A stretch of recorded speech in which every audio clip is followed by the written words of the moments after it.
मेरे प्रिय विद्यार्थियों, आज हम लोग यूपी टेट 2021 की आंसर की के बारे में चर्चा करने जा रहे हैं। यह पेपर बिल्कुल आपकी आशाओं के अनुरूप आया है।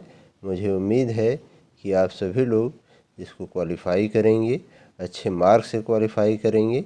इन्हीं उम्मीदों के साथ इसकी आंसर की के बारे में हम लोग अब विस्तार से बातचीत करने जा रहे हैं। आप लोग अपने आंसर, मुझे उम्मीद है कि अवश्य मिलाने का प्रयास करेंगे, उसे मिलाएंगे और अपने पूर्ण रूप से संतुष्ट होंगे। देखिए, पहला प्रश्न है, कोहलर से पूछा गया है कि कोहलर निम्न में से किससे संबंधित है। तो जैसा कि हम लोग जानते हैं कि थॉर्नडाइक, पावलोव, स्किनर और बाद में कोहलर ने अधिगम के बारे में बातचीत की थी, जिनका चिंपैंजी का जो प्रयोग है वो सुल्तान वाला, वो काफ़ी महत्वपूर्ण है।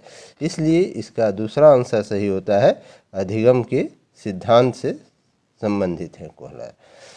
दूसरा प्रश्न आता है, मैकडूगल के अनुसार मूल प्रवृत्तियों की संख्या कितनी होती है। तो जैसा कि हम लोग जानते हैं कि मैकडूगल ने मूल प्रवृत्तियों पर काफ़ी कार्य किया है। उन्होंने बताया है कि मूल प्रवृत्तियाँ मुख्य रूप से 14 प्रकार की होती हैं। तो चौथा आंसर हमारा करेक्ट होता है। नेक्स्ट क्वेश्चन है थर्ड, मानसिक उद्वेलन का प्रतिमान प्रयोग शिक्षण हेतु विकसित किया गया है। माने इसका प्रयोग किसके लिए किया जाता है। तो इसका आंसर है प्रॉब्लम सॉल्विंग के लिए, समस्या समाधान के लिए। दूसरा आंसर इसका सही है।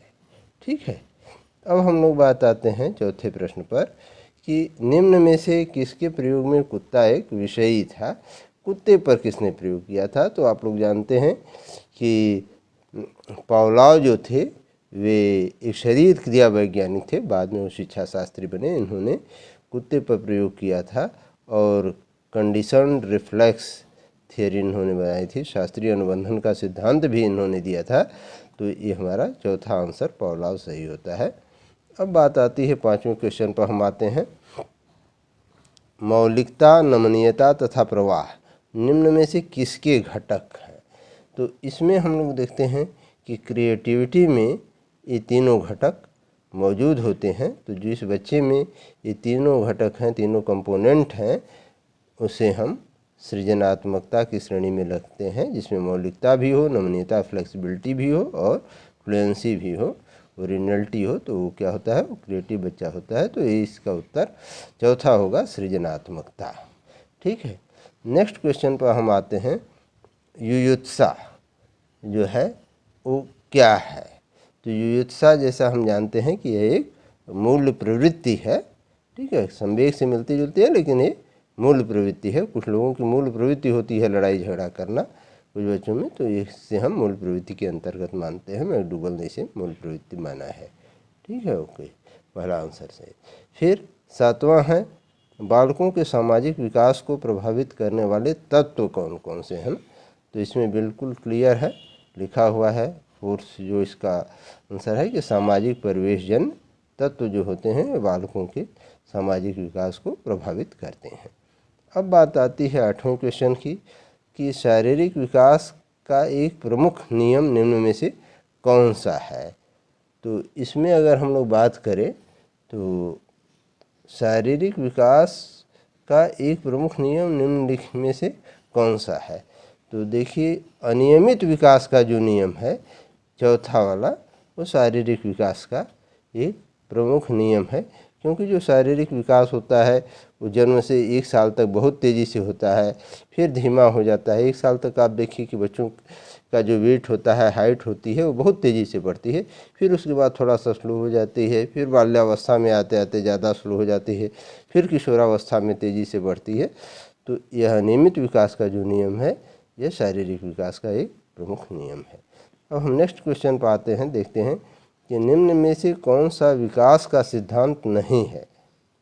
ठीक है, तो इसमें हम देखते हैं कि अनुकूलित प्रत्यावर्तन जो सिद्धांत है, कंडीशनड रिफ्लेक्स जो थियरी है, पहले ही है, ये विकास का सिद्धांत नहीं है और सब विकास के सिद्धांत हैं। ये अधिगम का सिद्धांत है, पहला विकास का नहीं है।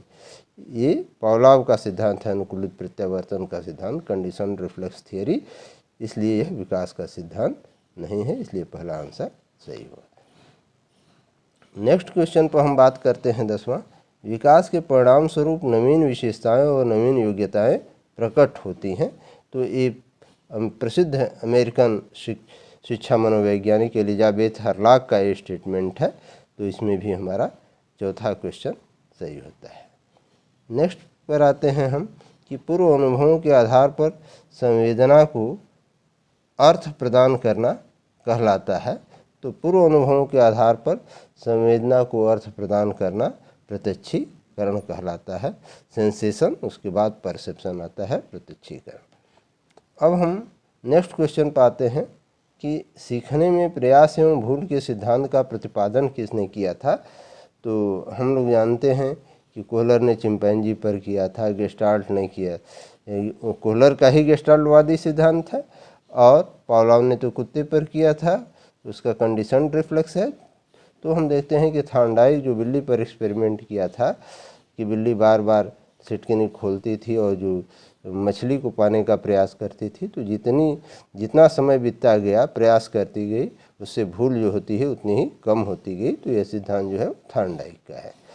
अब हम बात करते हैं नेक्स्ट क्वेश्चन की, जिसमें दिया गया है कि औसत बुद्धि वाले बालकों का बुद्धि स्तर क्या होगा। तो अभी हम लोग पिछले दिनों बात कर रहे थे कि औसत बुद्धि वाले जो बच्चे होते हैं उनकी बुद्धि लब्धि 90 to 109, अर्थात सी वाला ऑप्शन जो है, तीसरा ऑप्शन जो है वो करेक्ट है।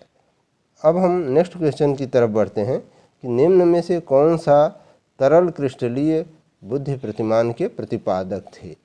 14 नंबर क्वेश्चन है। तो इसमें हम लोग स्पष्ट रूप से जानते हैं, फैक्चुअल क्वेश्चन है, कैटल थे तरल क्रिस्टलीय बुद्धि के प्रतिपादक। तो कैटल इसमें सही है। 5वां प्रश्न आता है, क्रिया प्रसूत अधिगम सिद्धांत का प्रतिपादन, क्रिया प्रसूत अधिगम सिद्धांत का प्रतिपादन किसने किया है। तो स्किनर ने किया है ऑपरेंट कंडीशन थियरी का प्रतिपादन। तो दूसरा आंसर हमारा करेक्ट है। अब बात आती है नेक्स्ट क्वेश्चन की कि ब्लूप्रिंट निम्नलिखित में से किसका महत्वपूर्ण घटक है।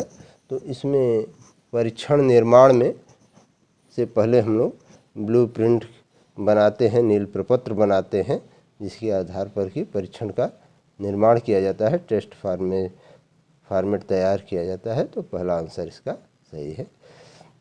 नेक्स्ट क्वेश्चन है, विकास की पूर्व क्रिया अवस्था निम्न में से किसने दिया था ना।